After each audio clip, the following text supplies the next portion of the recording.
靠山，让广西的文化传遍我们的全世界。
Mr. Huang Bin, Consul General of the People's Republic of China in New York.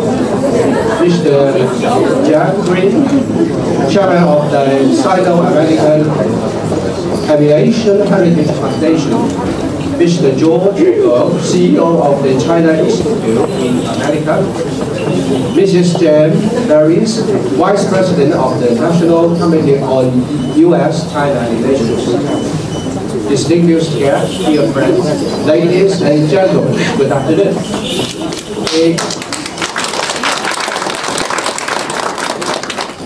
It gives me a great pleasure to meet you during this wonderful spring season in New York for the opening ceremony of the photo exhibition of Sino-American Friendship in Guangxi. I would like to take this opportunity to express my sincere gratitude to Madam Yu Sai-Kang and Mr. George Go of China Institute in America for your gracious support to this event. I would also like to thank all the distinguished guests and friends who have taken time out of their busy schedule to attend this event. My special thanks also go to the Chinese Consulate General in New York, especially Consul General Mr. Huang Bin, for his generous assistance. Some of you may not have the pleasure to visit Guangxi, so I want to take this opportunity to give you a brief introduction to these fascinating points. Guangxi has several notable characters. First, it has a unique geographical location. Guangxi is located in the southern China and is a junction to the Beidao, neighboring Guangdong, Hong Kong, and Macau, and facing the Southeast Asia. It serves as the most convenient gateway and access to the southwestern China by sea, and it is the only province that shares both land and sea borders with Asian countries. Secondly, it has a splendid ethnic culture. Guangxi is home to 12 indigenous ethnic groups, including the Zhuang, Han, Yao, Miao, and Dong people. The culture of the various ethnic groups complements each other and coexisted happily in Guangxi. Thirdly, it has unbelievable, beautiful, and natural landscapes. Guangxi boasts world-class scenes, landscapes such as the karst topography in Guilin, the Silver Beach in Beihai, and the Tian Waterfall, and has the longevity capital of China, Bama capital. with the long-lived populations which consistently attract a large number of Chinese and international tourists every year. Finally, it has also abundant natural resources, including the rich mineral deposits, plentiful water supply and agriculture, forestry, and marine resources. A high percentage of the area is covered by forest, and it has excellent air quality, coupled with the ideal ecological environment. Modern agriculture, advanced manufacturing, and high-end service industry are rapidly developing in this area. Here, I want to share with you a story about the close connection between the water and the mountains of Guangxi and the United States. In October 1996, two farmers from Guangxi accidentally discovered the wreckage of a U.S. military aircraft that crashed during World War II at the Maoist Mountain in Guilin City.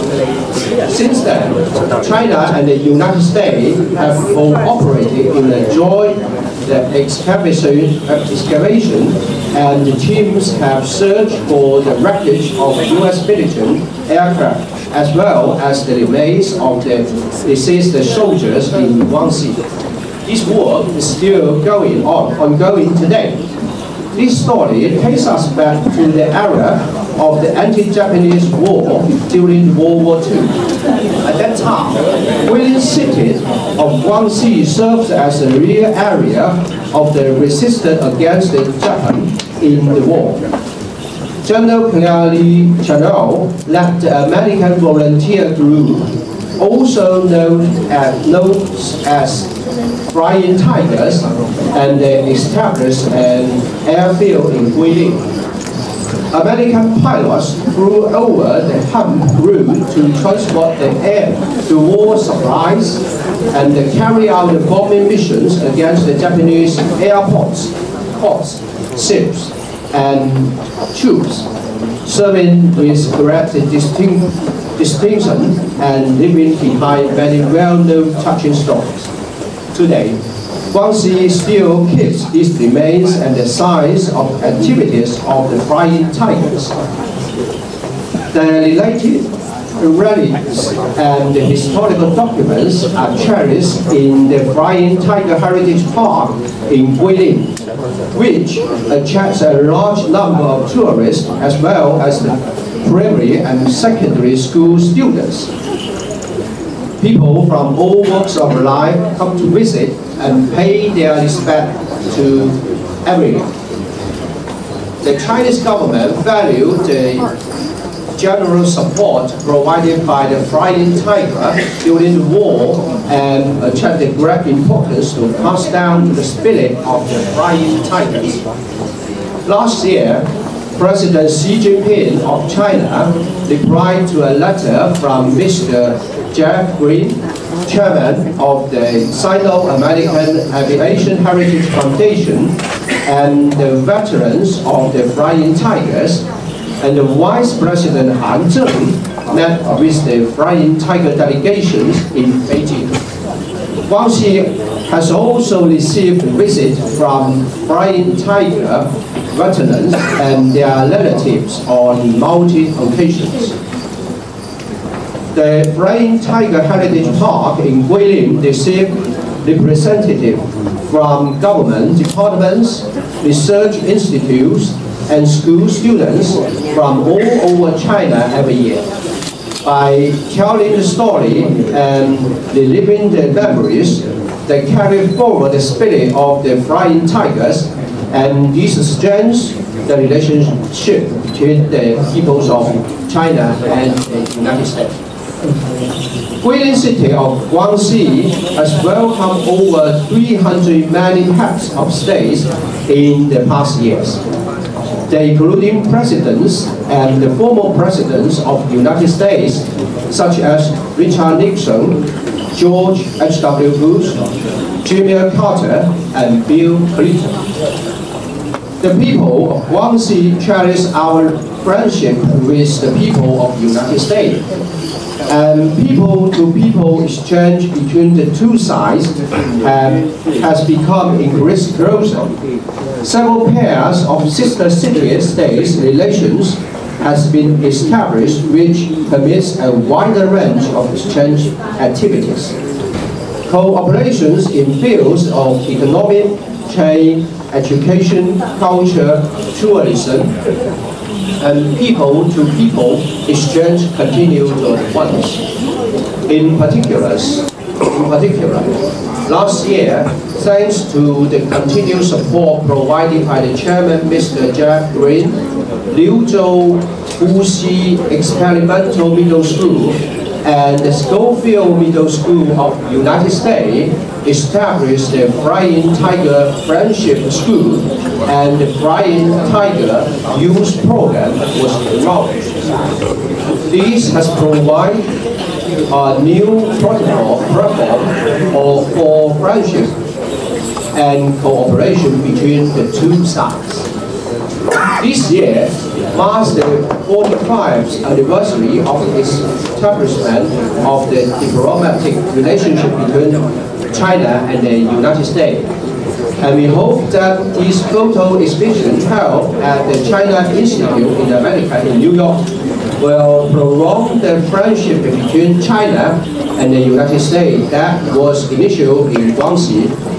We want to convey our heartfelt message to our American friends, especially the people of New York, that Guangxi has a close and deep affection with the people of the United States.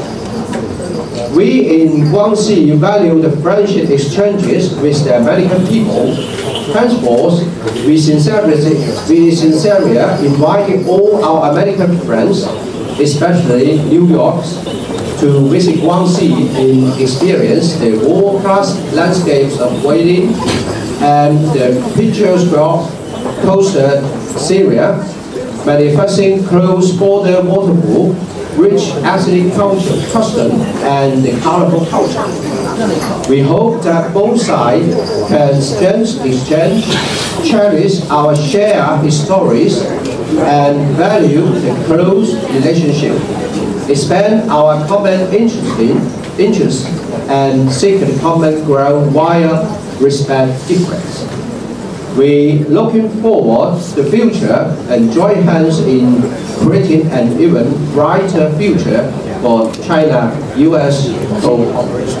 Thank you.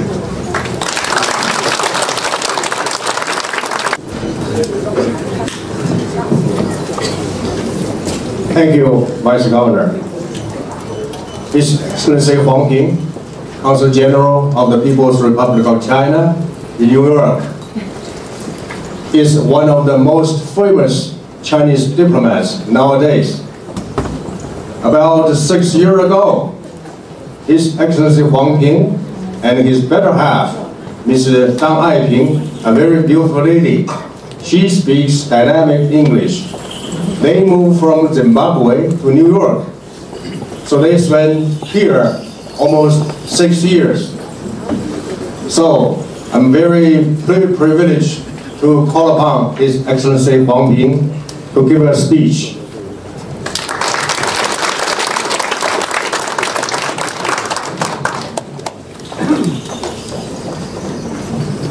I didn't know I'm a famous diplomat, but thank you very much. After listening to the very thorough and completed introduction of Guangxi from the Deputy Governor, I really don't have much to say, but I will put a few ads into my short remarks. The first ad, I want to add a round of applause to the delegation led by the Deputy Governor. They came all the way from China, only staying here for a couple of days, they actually couldn't have time to sleep. They make best use of the evening time or time at night to fly, to travel. This is really a very tight schedule. So let's give them a round of applause. Second, I want to add a few acknowledgements. In addition to the distinguished guests sitting in the front row, I want to name Margaret. Margaret, are you there? And her husband, Tom. Can you wave to everybody? Margaret's father was a Flying Tiger pilot. He went to China for, at that time, with the Chinese people together. Margaret is going to publish a book with lots of authentic, real pictures on that book. And this book is going to be rolling out in April 12th. I hope everybody can get a copy and read through so you get more stories about the real Flying Tiger at that time. So thank you very much, Margaret and her husband Tom, who flew all the way from Texas only for this occasion. And also want to acknowledge a famous painter. His hometown is in Guangxi, Shanzhuo. Maybe you all heard about Joe Brothers, right? Joe Brothers are so famous. And he got a very big painting in White House when President Obama was the president. So you know the connection. Why I know them? Because I used to work in Chicago. And Sandro came this morning from Chicago. I'm sorry you are just 1 hour later for my lunch. Otherwise we would have more time to talk about it. Okay? And I also at my welcome to people. I know lots of you from Chinese community, from all walks of life. Thank you very much for joining us in celebrating today. Okay, Second, I want to add a few, my knowledge about Guangxi. I was born and brought up in a province called Guizhou. Guizhou is a neighboring province of Guangxi. We also have lots of minority nationalities, but not as many as minorities in Guangxi. Guizhou is very beautiful, but in compare with Guangxi, it's not that famous. It's yet to be more famous. But right now, it's not. And about the stories in Guangxi, I really want to share with you my remember of Guangxi, my memory. The first one, which really hit me, was a love story called Liu Sanzi. I was born in the 60s. When China started to open up to the outside world, Liu Sanzi, which was made in the 60s, it's a kind of a Chinese folk opera, so beautifully depicted, made in Guangxi, in Guilin. But that was banned in the Cultural Revolution. And when we started to open up and become a part of the world, Liu Sanji came out.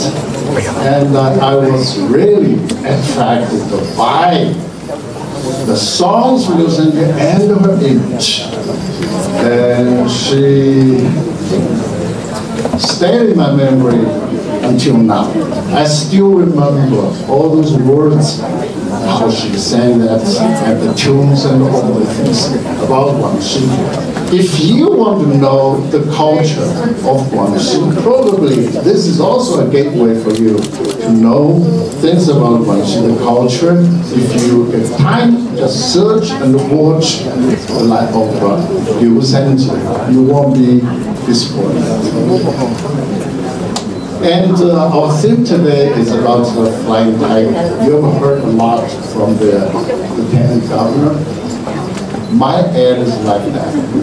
I will add another story. 80 years ago, when the world was on fire, and human beings facing lots of crises, China and the United States joined hands, fighting together, shoulder by shoulder, for human dignity, for human justice. In China, we were fighting the Japanese invaders.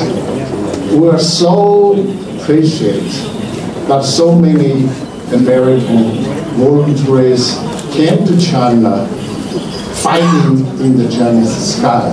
They formed this fierce force and fighting in the Chinese sky against these invaders. I don't know how many of them, we call them flying tigers, came to China to fight. But I know how many who gave their life to this just cause. Jeff, is that you told me 2,600 American pilots gave their life in China. Another story I want to share. You all heard about Doolittle River. Doolittle River is a story happening almost at the same time, a little bit earlier, more than Flying Tiger actually fighting in the Chinese sky.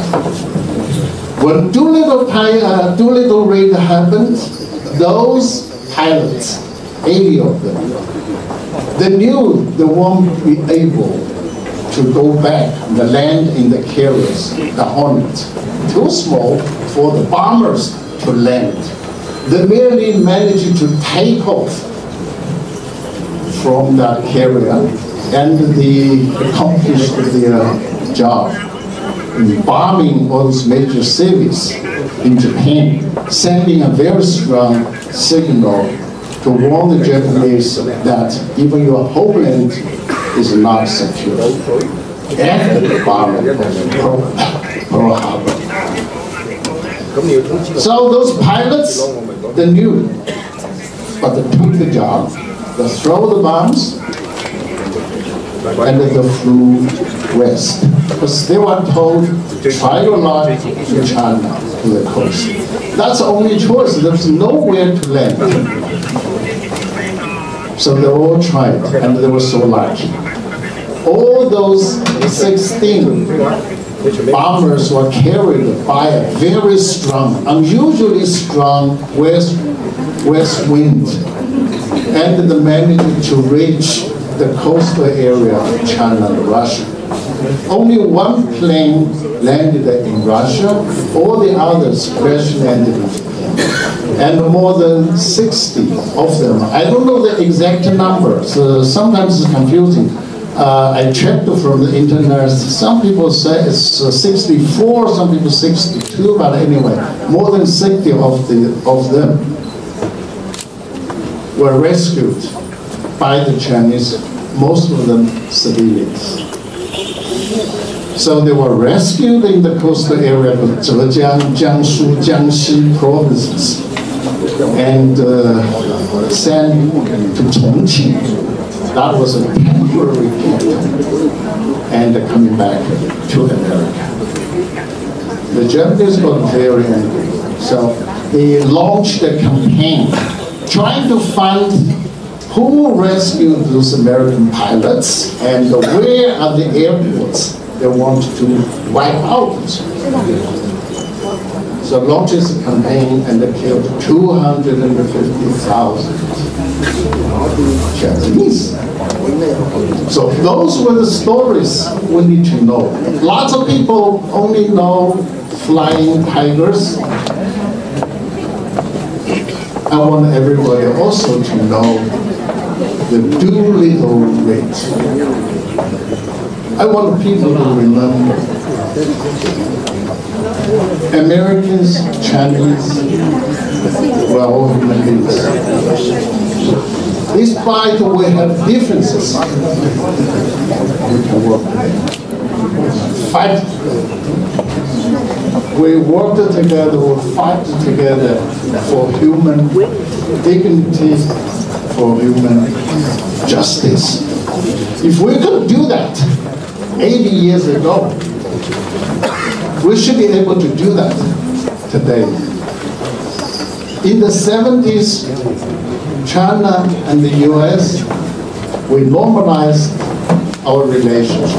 The re-engagement started from 1972, when Dr. Kissinger made a secret journey to China, which was followed by President Nixon and many others. We finally normalized our relationship in 1979. So this year is 45th anniversary. 45th anniversary since we normalized our relationship. If you look back to see how much we have achieved to better our lives in both countries and to better our life for everybody on the earth, you will be very proud that we normalized the relationship 45 years ago. So we have come a long way, not very long. 45 years is not a short time, but in history it's not very long. But we need to remember, we need to carry on the spirit. Flying Tiger and the Doolittle raid left as a legacy. So I'm very happy to see that so many people coming over to join us for this occasion. I'm very happy to learn that people like my friend Green, like Margaret, like Tom, and all of you are so supporting, trying to facilitating or letting people know what happened 8 years ago. And I'm so happy to learn that young generations are interested. They are joining hands. They are participating. They want to carry on the same spirit. Flying tigers and doolittles left for us. American and China, the largest, the second largest economy. It's not an option for us to turn our back on each other. It's not realistic for each side trying to remodel the other. And no one can bear the result or the consequence of a clash. So actually we don't have many other choices, but we have one choice. That is to work together, join hands like we did 80 years ago, like we did 50, 45 years ago. We can still carry on with the same spirit, moving ahead to create a relationship, to create a good relationship in which we both can prosper. That's exactly what we should go. We should go, or we should take away from today's show. Again, I want to thank you very much, especially George Gore, for providing this wonderful place. I want to thank everybody for joining us to let this event happen. I thank you so much. Thank you. Ladies and gentlemen, good afternoon. Welcome to China Institute and to this very beautiful event. Many of you are old friends of China Institute. Some are new. So let me spend a minute on China Institute. We are a non-profit organization that was founded in 1926 here in New York City by two American educators, John Dewey, Paul Monroe, and two Chinese scholars, Wu Shi and Guo Bing. So for nearly 100 years, China Institute has been at the forefront of promoting exchanges between American and Chinese peoples, providing knowledge, insights on China's history, Chinese culture. So today's event is a good example of such knowledge and insights. Right? So we have programs in arts, business, culture, and education. Just last week, our China Institute Gallery opened a new exhibition featuring 7 contemporary Chinese artists. 3 of them are based here in the US, 3 are based in China, and 1 from Hong Kong. So I would encourage you to take a look at just around the corner of this new exhibition. Fantastic. And your tickets are complimentary. And we also have a school teaching Chinese language, literature, history, calligraphy, tai chi, musical instruments. We have usually, on average, close to 1,000 students each year.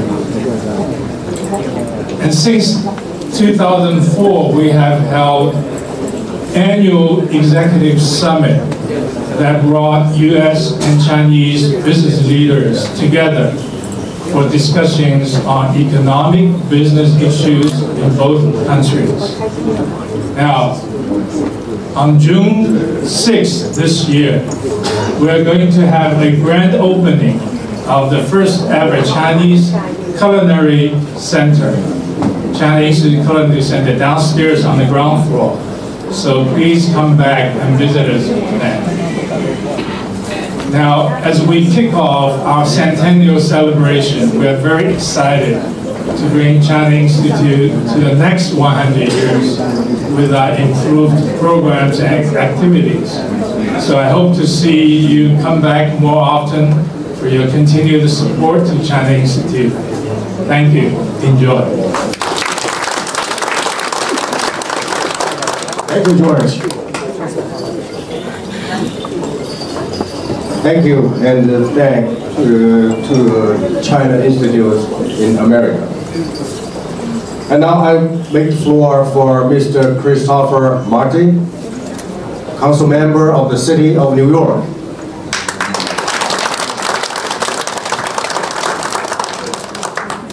Good afternoon, everyone. I'm Christopher Marte, City Council Member, not only representing the China Institute and the Financial District, but also Chinatown, which I know I see a lot of Chinatown leaders here presently. So thank you for all attending here. Thank you to Ambassador, Vice Governor, and of course the Chair of the China Institute. The City Council is a great friend to this institute. Over the past 10 years, we have invested millions of dollars to make sure that it can welcome not just people who have a relationship with the China Institute, but for all New Yorkers, especially our students. Because as the ambassador said, our relationship goes back decades and even potentially centuries. There's a great partnership, and I always tell everyone, there's more that unites us than divides us. And that's why we have to look at history. When we work together, the successes that we had, that even during our darkest moments in World War II, we found a way to have partnership, to strategize together, and move forward together. And so I'm so honored to be here from the City Council to continue that friendship, continue that relationship, and to move forward as a united group of people. Before I end, I do want to acknowledge and invite up to say a few words our former Comptroller, Scott Stringer.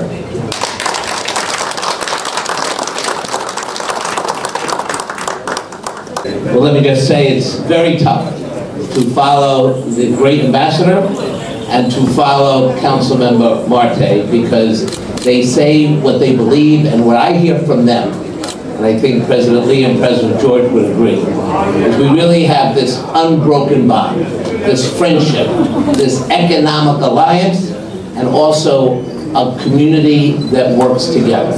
That will never be broken in New York City as long as we continue to have great leaders. And I'm just honored to give greetings, to thank you for this opportunity to honor another 100 years. Thank you. It will be a big premiere for a campaign. Oh. And Christopher, you almost got me unemployed. Just now. And now I'd like to call upon the representative of Assembly member of New York State, Ron King. Come here.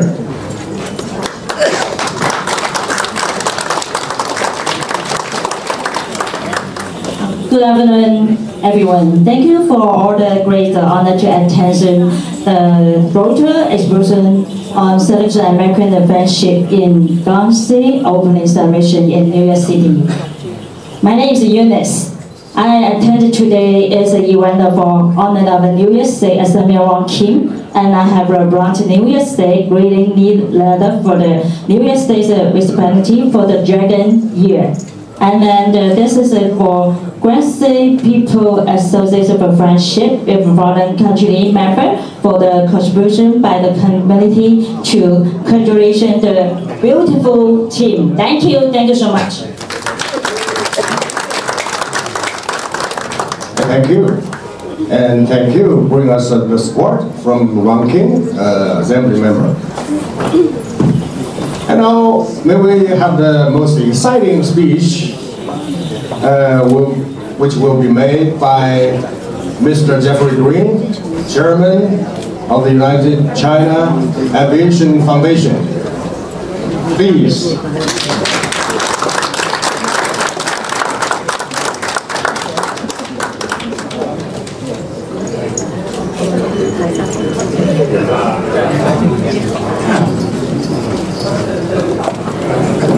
I'm sort of considered an authority on this history. I've just been left speechless.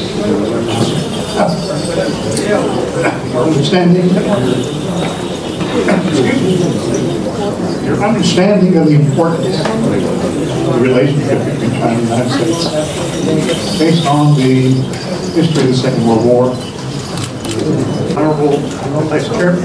Honorable Vice Chairman. Vice Chairman. And Vice Governor. Who? Everyone. John. Ladies and gentlemen, good afternoon. It's a great honor to be here speaking to all of you on something that's so important. In today's world, I don't think there's anything more important than these ones. This is so important, and it's being able to be here and share what I think should be properly referred to as a shared American and Chinese legacy of the Flying Tigers, because that's what it really is. And it's sad that the Chinese people in China, Chinese Americans understand this history. Unfortunately, most Anglos, most non-Chinese have, maybe they've seen a movie, but they don't really understand how important this is. And as Ambassador, as you spoke, very emotionally, very honestly, it is probably one of the most important relationships amongst the relations between China and the United States. It's my foundation's great honor that we've been promoting, celebrating the Second World War relationship between the United States and China for nearly 30 years. 30 years ago, I took 25 Flying Tigers to Weilin.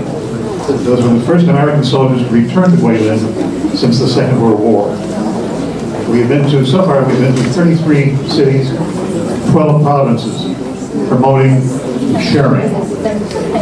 And this, we've just returned from 7 cities. It's our first time we were at Luzhou. And I am just very impressed with the wonderful city, the beauty of the city.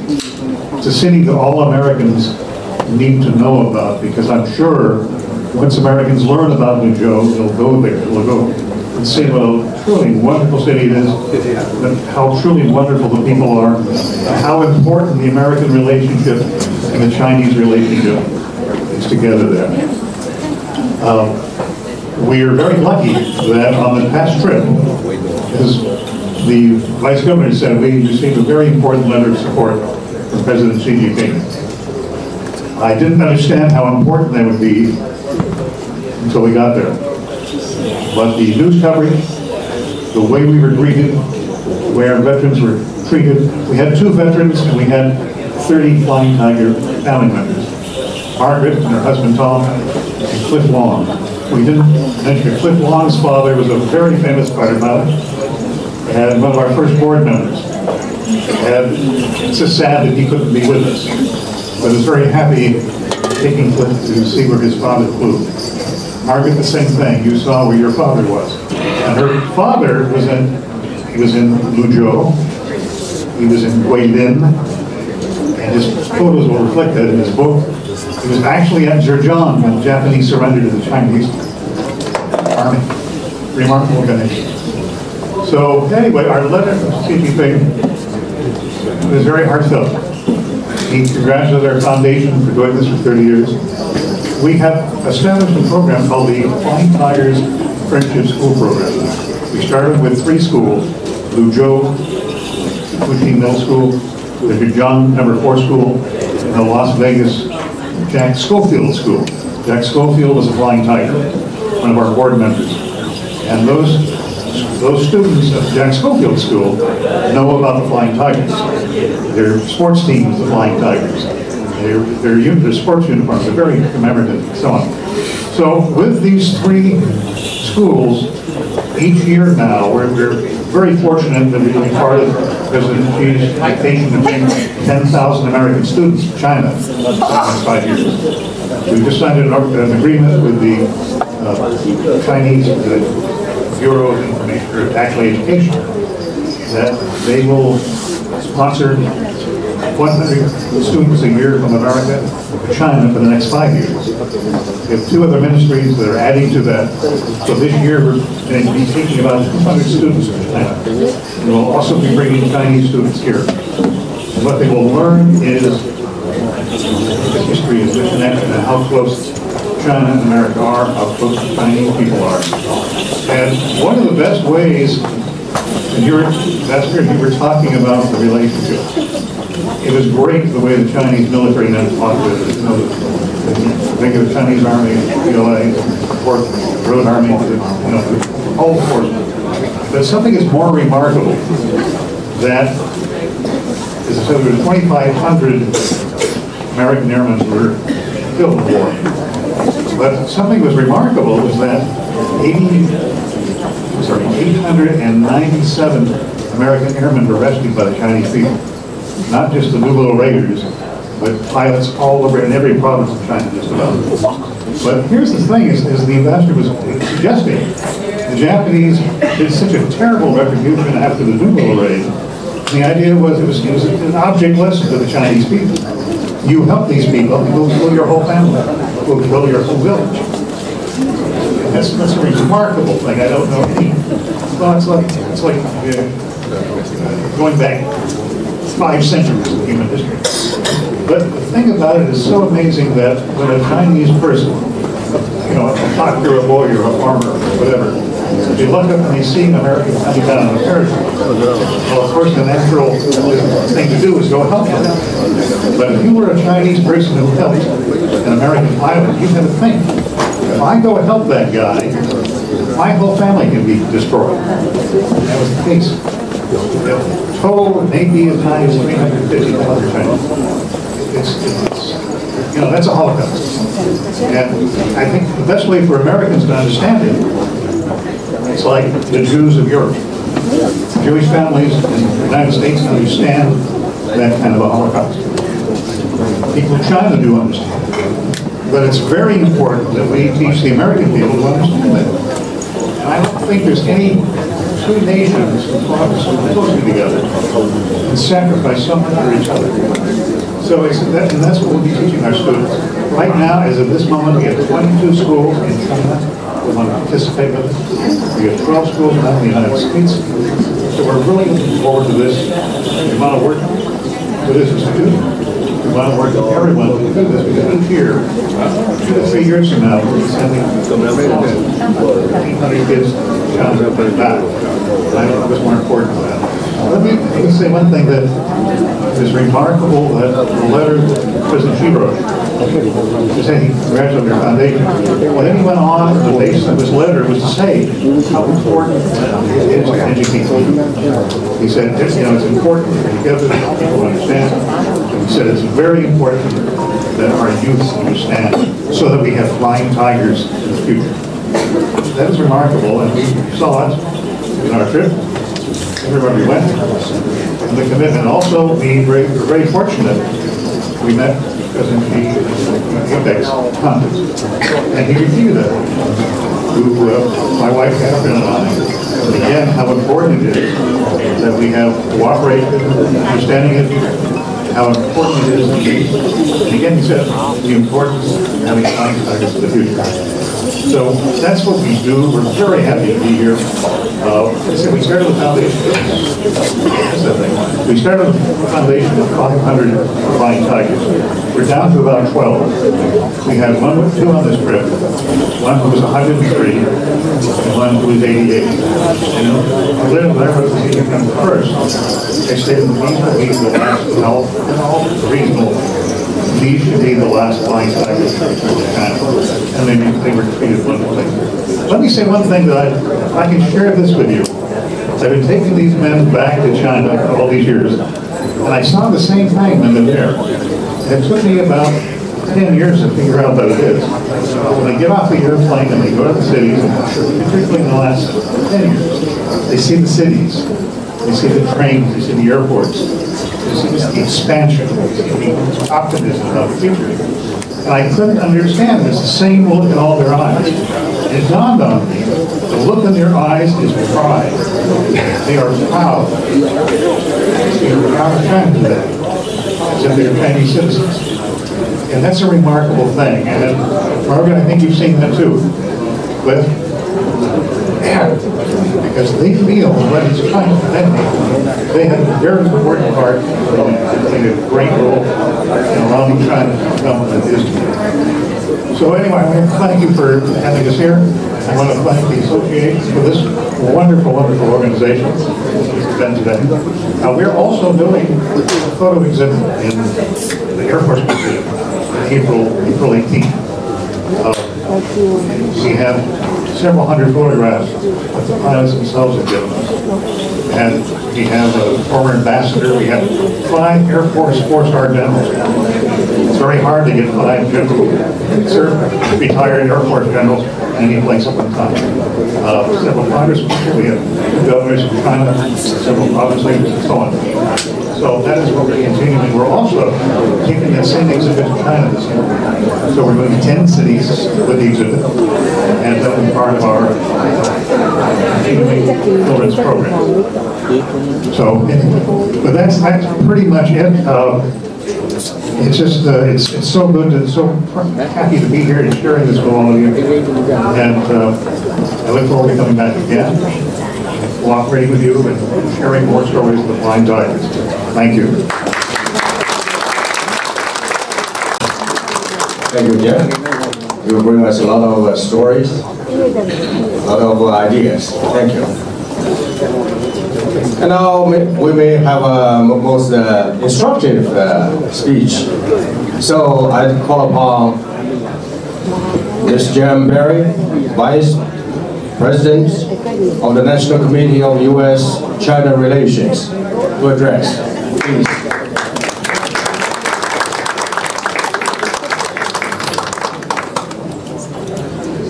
Hello, everyone. As you've heard, I'm Jan Barris with the National Committee on U.S.-China Relations.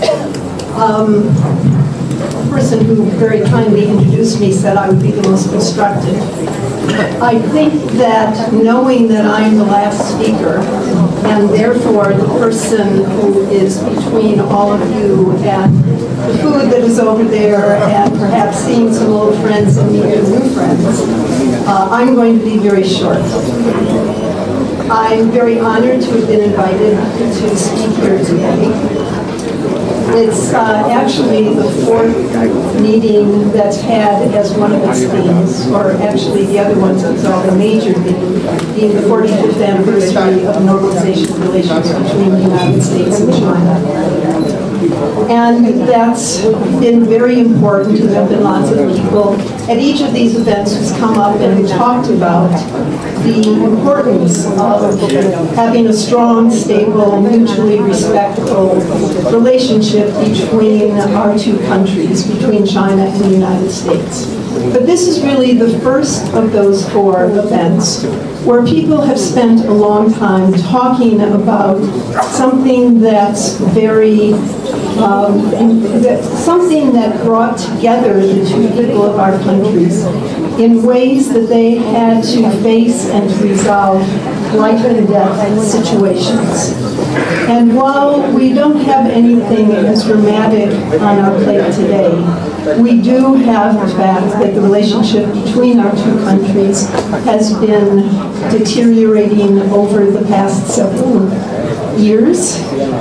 We are now in a period where there is a reversal, and many, many people in this room are working very hard to make that change and make that reversal, and as part of that, the Chinese have sent over and will continue, I'm sure, to send over several delegations. We're very honored to have Governor Liu Ping with us today, as well as many of the other dignitaries who've spoken, and I'm sure, I know that Ambassador Huang Ping is being kept very busy these days, welcoming delegations that are coming from provinces and regions and cities and states in China, because at this point, the subnational relationship is one that has sort of the strongest legs, excuse me, and the most positive aspects. And so I think it's up to all of us in this room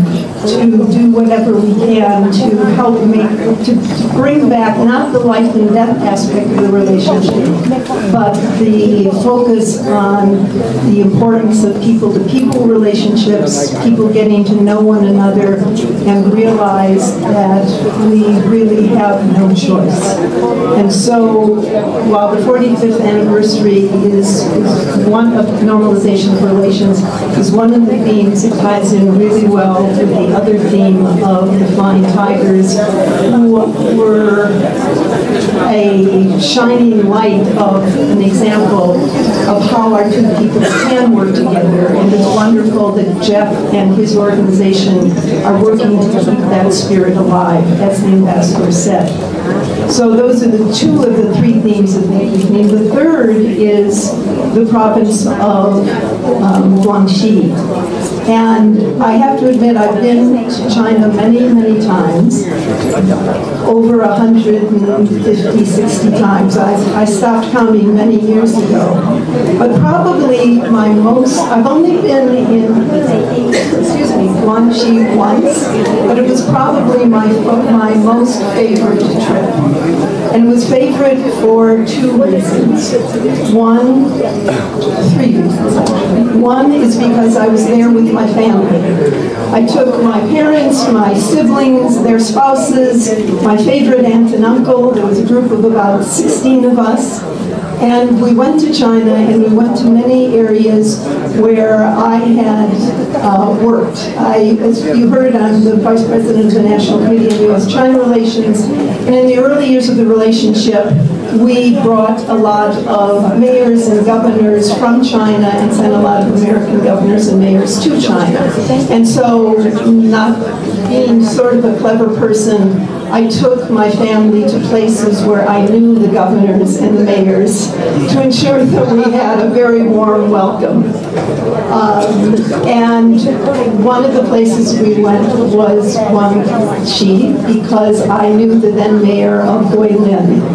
And he did not disappoint. He was a very wonderful host for myself and my family, and we had a really wonderful time.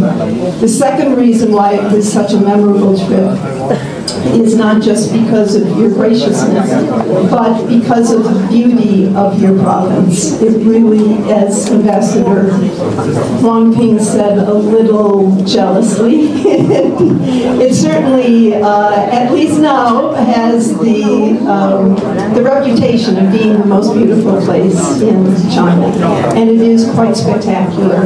And I'm very fortunate that I had the advantage to go, not only go, but take my family and have such a wonderful time. So I urge all of you in this room who have not yet had a chance to visit China, or if you have but haven't yet been to Guangxi, that should be the first visit on your coming trip. I want to thank all of you for coming, and at this point I'm going to stop so that all of you can enjoy the food and enjoy meeting everyone, including, I hope, having a chance to talk to Governor Liu. Thank you so much.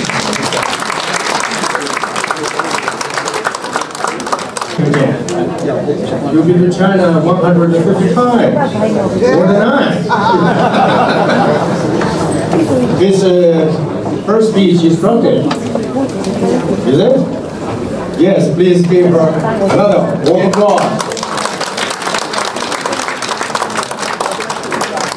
I'm sorry, you are not the best speaker.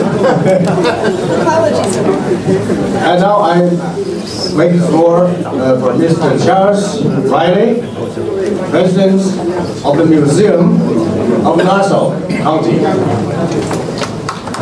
Charles, come to say a few words.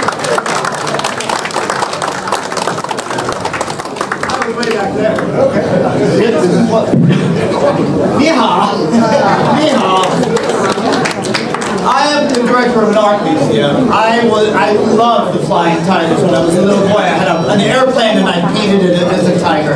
But I'm here as the director of an art museum to say something. You're in New York, the Big Apple. And art and culture are king here.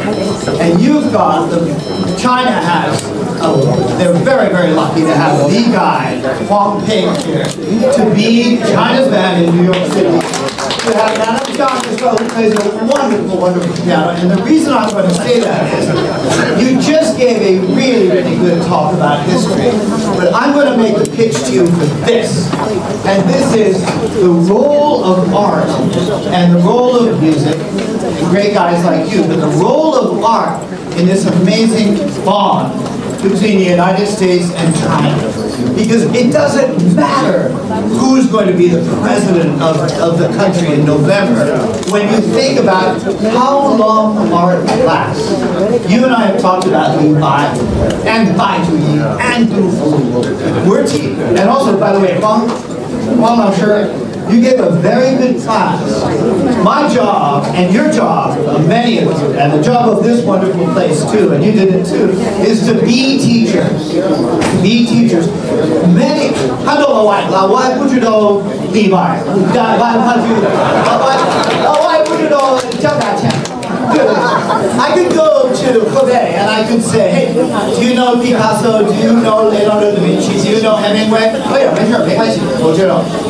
Our job now is to use art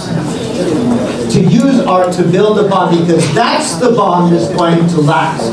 And I'm going to conclude with a wonderful poem. You know this, obviously. You're going to know the poem too. John Keats, The Ode on a Grecian Urn. You know the poem, of course. He's standing there in front of a Greek vase, and he's writing a poem, and he says, and this is a work of art that speaks to him across centuries. This is what art can do. This is power. This is power. And the vase says to him, he says, now a friend to when old age shall this generation waste, thou shalt remain a friend to man, to whom thou sayest, beauty is truth, truth beauty. That is all you know on earth and all you need to know. You've got a great ambassador. we've got the art, we've got the music. Let's use it to bring these countries together. 谢谢你们啊。图片展及广西之行。 Take care to attend the photo display of Flying Tiger. 有一个画家听说了不过来，他花了3天的时间绘制了这一幅桂林飞虎桂林旗。这幅画所表达的就是飞虎队和桂林的关系。当初这个飞虎队啊，有一架飞机失事在桂林境内，为了找飞虎队的这个遗骸和飞机的遗骸，桂林人民出动了2万人上山去搜寻这些遗骸。说这位画家呢，也是。 这位画家也是搜寻队其中的一员，所以飞虎队的故事在桂林流传很广，所以他就是特意绘制这幅画，让我带到美国来，作为我们美国广西同乡会由自治区廖平福主席 转交给我们格林老朋友，格林主席，请谢谢。And now I will call upon the distinguished guests in the first row to join them for a group photo. Can I say one thing? Just for a second. Okay. I saw this earlier today. 9 of the fellows here were members of our foundation. And they've all gone back to China in our trips since 1995. But this is so remarkable because their faces are just, these were my friends, you know, so it's really wonderful when you're all doing this. So thank you.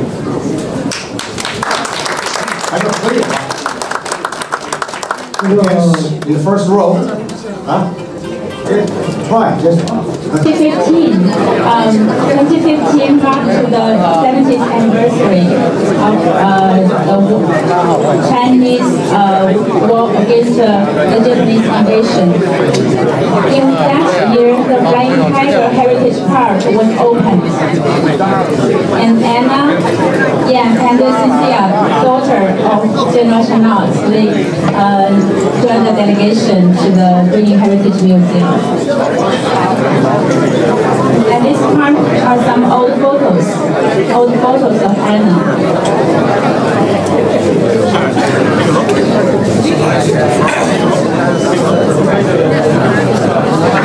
These are the old photos of red peppers in Guilin during the World War II. This is a rock on which General Chanel stood to watch air combat from Guilin. And the site of the command post of the Flying Tiger in Guilin now still exists. It is a command center. These are the group photos of the Flying Tiger soldiers.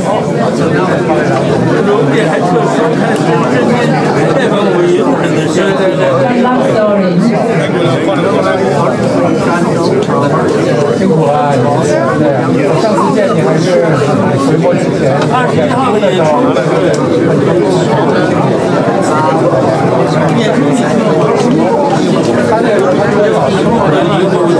请工作人员看，灯开最亮的地方。